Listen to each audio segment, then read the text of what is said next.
뛰어난 사진 작가는 전달할 수 있대. 시각적인 경험을. 근데 그 시각적 경험이 뭐냐면 남아있는 거야. 어떤 상태로 남아있냐면 확고하게 말에 저항하는 상태로 남아있는 그런 시각적인 경험을 전달한다.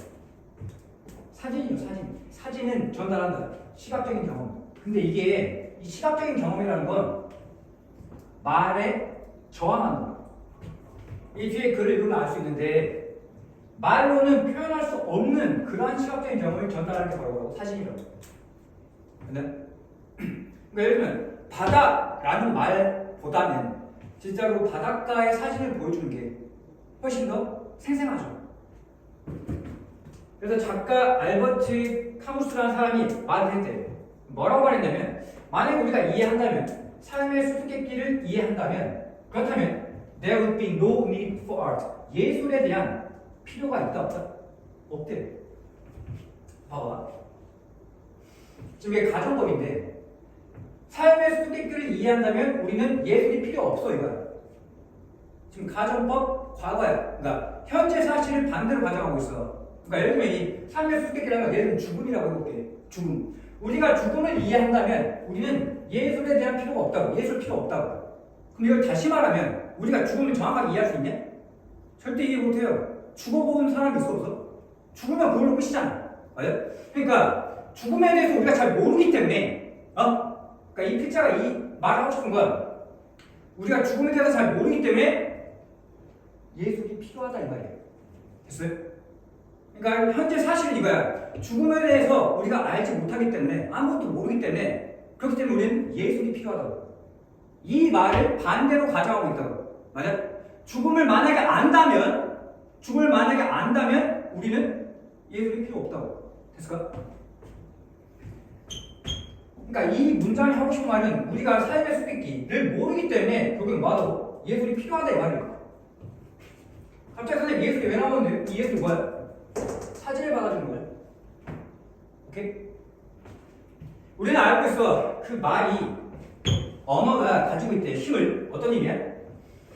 unnameable. 이름을 붙일 수 없는 것에 이름을 붙이는 그런 힘을 가지고 있어. 이건 장점이야 단점이야? 언어에. 사랑, 용기, 희망 이런 거 있잖아. 이런 이름을 붙일 수 없는 거. 눈에 안 보이는데 여기에다 우린 거야. 이름을 붙일 수 있잖아. 그러면 이건 언어의 장점이야 단점이야? 장점이라고. 이름을 붙일 수 있다는 건 장점이 있어. 언어는. 말은. 하지만 말은 또한 붙잡아둔대. 그 말 안에다가 그 언어 말 안에다가 붙잡아둔대. 뭐를? disclosure 드러내는 것을. 의식을 드러내는 것. 근데 이 의식이 뭐냐면 언어를 초월하여 의식을 드러내는 것을 이거를 뭐 한다고? 그 언어, 그 말 안에다가 붙잡아둬 버린다 이 말이야. 그 이상은 의미하지 못한다고. 예를 들면 사랑이라고 했을 때 사랑이라는 언어 있잖아요. 근데 그 사랑이라는 그 틀 안에다가 가둬버린다 이 말이야. 그 이상을 느낄 수가 있어 없어? 그 이상을 느낄 수가 없다고. 그러면 장점이야 단점이야? 언어의 단점이라고. 언어의 한계라고. 말의 한계라고. 오케이? 근데 이거 언어를 초월하여 의식을 드러내는 것. 그럼 누가 한다는 거야? 누가 할 수 있다는 거야? 누가 할 수 있다는 거야? 사진이 할 수 있다 이 말이야. 됐네?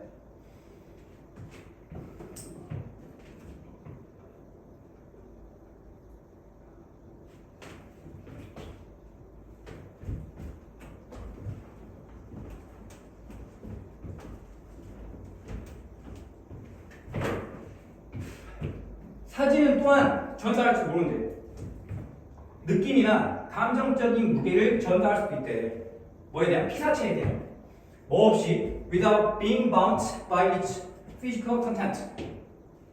그 사진에 다시 그 피사체의 물리적인 내용에 의해서 얽매이지 않고 그 피사체의 느낌과 감정적 무게를 멋있고 전달할 수 있다. 예를 들면 바닷가라는 거 있잖아요. 바닷가 사진이 있으면 거기에서 예를 들면 바닷가에서 햇빛에 비춰가지고 바닷물이 반짝반짝 거려요. 이런 것들은 말로는 잘 설명할 수가 없다고. 그 다음에 막 머릿결이 날고 있어. 머릿결이 가끔 바닷바람에서 머릿결이 딱 날리는 거잖아. 그런 것까지 싹 다 표현할 수 있다고. 사진은 생생하게 표현할 수 있다고. 언어로는 표현하지 못하는 그런 더 깊은 의미를 전달할 수 있다고. 사진은.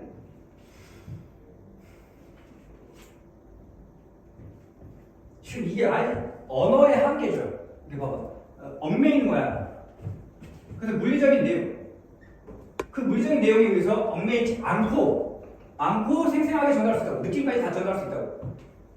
어렸을 때 부모님하고 바닷가에 놀러 갔던 거. 맞아? 근데 그 사진이 있으면 그 기억이 엄청나게 생생하게 난다고. By controlling time and space. 시간과 공간을 제어함으로써 통제함으로써 사진 기반 이미지는 사진이야. 사진은 허락한데 보는 사람으로 하여금 시청자로 하여금 examine 자세히 살펴보다 한대. 뭐를 그것을. 그게 뭔데? 매혹하는 거야. 우리를 뭐에 대해서?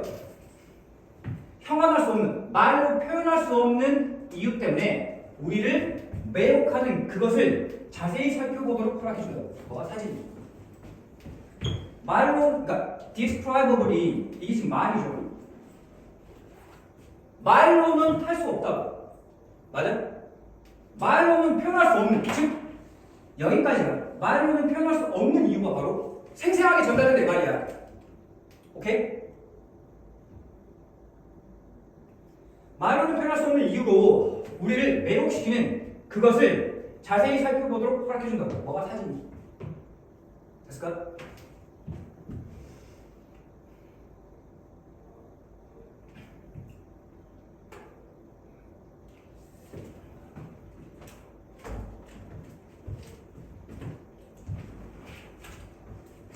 그래서 사진은 상기시키는데 떠올리는데 우리에게 뭘 떠올리냐면 어떻게 이 빠르게 얼핏 보이면서 반쯤 기억되면서 부분적으로 이해된 그런 이미지가 우리 문화에 대한 이미지가 접근할 수 있는지 우리의 기억과 감정에 접근할 수 있는지를 보여준다. 그 다음에 이런 어설픈 기억이야. 쉽게 말해서 어설픈 이미지가 어설픈 모습이 되는 거야. 일부분이 이 개인의 정신적인 조망이 된다. 어떤 경치가 된다고. 모습이 된다고.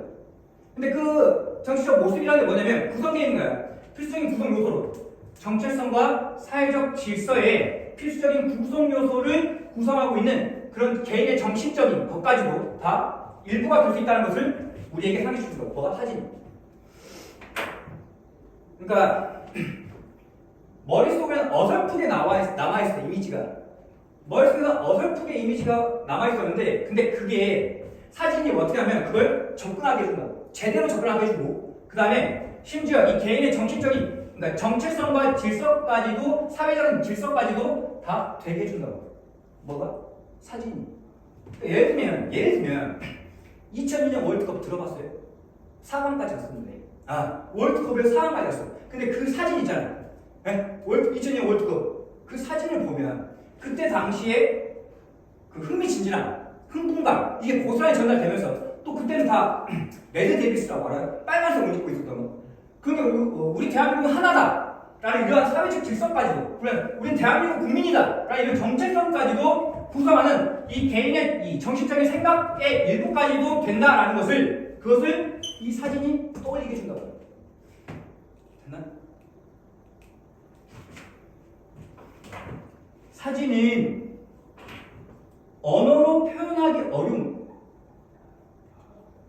언어로는 표현하지 못한 거. 언어로는 표현하기 어려운 그런 감각과 감정을 전달한다고. 그래서 마지막으로 이쪽 부분은 기억과 정체성, 사회 질서 형성에 중요한 역할을 하는 게 바로 사진이라고. 됐나요? 말로는 표현할 수 없는 내용을, 정보를 생생하게 전달해준다고. 사진입니다.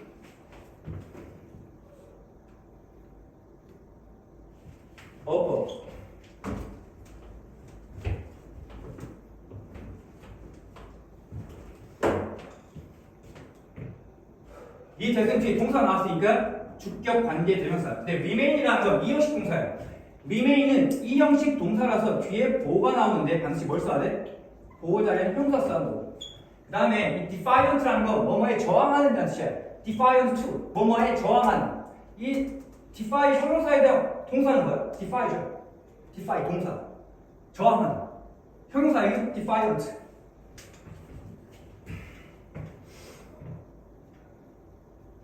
그다음 여기 지금 가정법 과거가 나왔어. 어법. 그러니까 if 주어 동사의 과거요. 얘가 주어죠. 그러니까 주어 조동사의 과거요. 그 다음에 동사 원형. 이게 의미하는 게 뭐라고? 가정법 과거가 의미하는 게 뭐야? 가정법 과거가 의미하는 게 뭐냐고? 현재 사실을 반대로 가정한단 말이야. 현재 사실을 반대로 가정한다.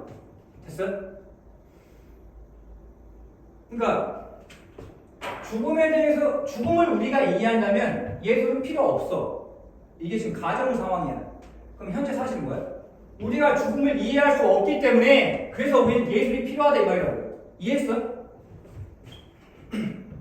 그다음 여기서 하여간 이 단어는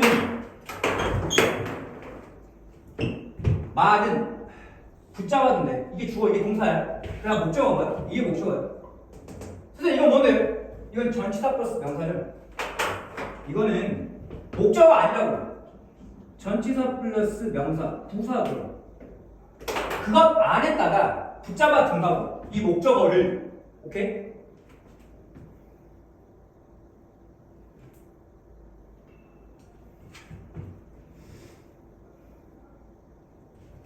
여기서 within이라고 할 때 이게 그것들 안에죠. 그 말은 봐봐. 말은 그 말 안에다가 붙잡아 둔다고. 뭐를? 의식에 드러내는 것을 언어를 초월하는 의식을 드러내는 것을 붙잡아 둔다고. 하고 싶은 말은 뭐냐면 어법.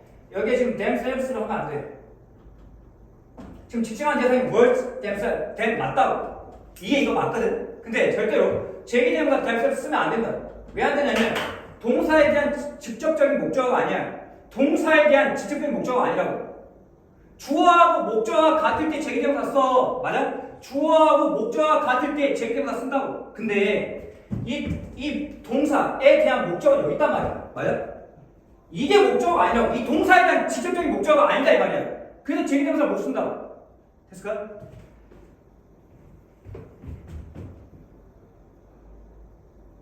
다음.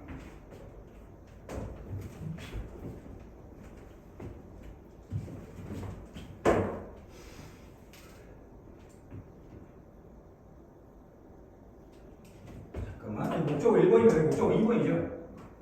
느낌. 그러니까 피사체의 느낌과 피사체의 감정적 무게를 전달한다. 목적어 1번. 다음.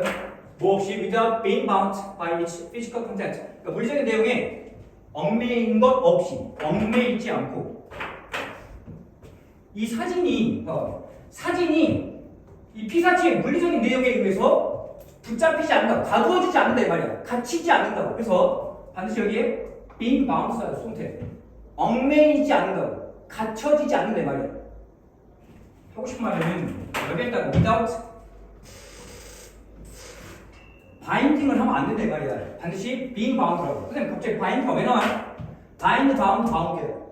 bind, bound, bound라고. 지금 여기에 나오는 bound 있잖아. 이게 이거라고. 이게 이거라고. pp라고. being pp.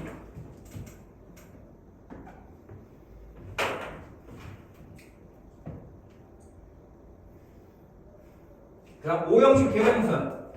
어다음은 5형식 대괄동사니까 목적이 보호자에 to 부정사를 쓴다. 그 다음 이 that은 대명사야. 그 것이라는 대명사라고. 그 다음 이 위치는 뒤에 동사 나왔네. 주격 관계 대명사.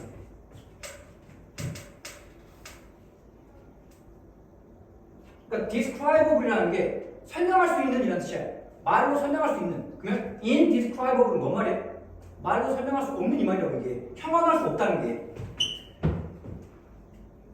그 다음 이 문장이 지금 마지막 문장 4형식이에요. 한 문장이야. 한 문장. 그것들은 사진은 상기시킨다. 우리에게 봐봐. 이 리마인드가 4형식이야. 상기시킨다. 우리에게. 이게 직접 목적어죠.